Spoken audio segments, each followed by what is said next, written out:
It was a brazen crime. A local business was robbed, customers assaulted. Good evening, I'm Joyce Taylor. I'm Mark Wright. It turns out that crime was a complete hoax, as we first told you about the robbery at Bob's Burgers in SeaTac last month.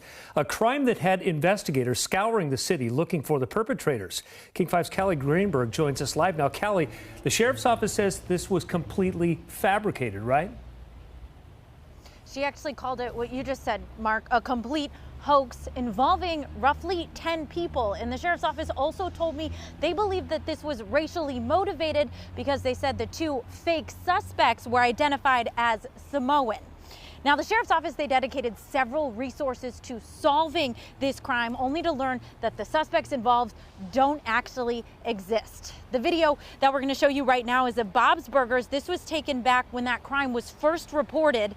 SeaTac police, they originally said that it was two masked men. They tied up customers, demanded money, and sexually assaulted two females. Now, today, the sheriff's office and SeaTac police chief said that this was all planned out to look like a crime. In fact, they believe the reasoning behind this hoax was that the people involved were hoping to use the crime as a way to apply for a U visa. Now, immigration offices say that a U visa is set aside for victims of certain crimes that are helpful to law enforcement or to governing officials, helping them investigate. So the sheriff's told me today that this is not okay, especially in the view of public safety.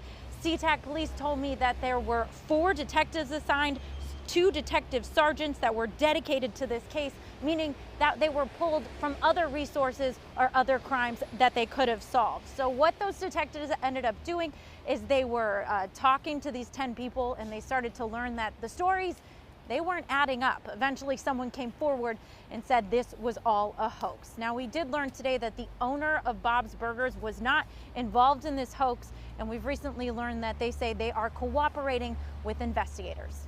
In Seattle tonight, Callie Greenberg, King 5 News. All right, Callie, and more on what Callie was just talking about. Reporter Ted Land just checked in with the Bob's Burger restaurant in SeaTac. Ted talked with the son of the owner, Sergio, who would not give his last name. He says he and his mom, who is the owner, are both cooperating in this investigation. They say they thought this was a real crime when it happened and say they did not know it was a hoax. They have an attorney. They declined to comment on camera. The restaurant is back open again.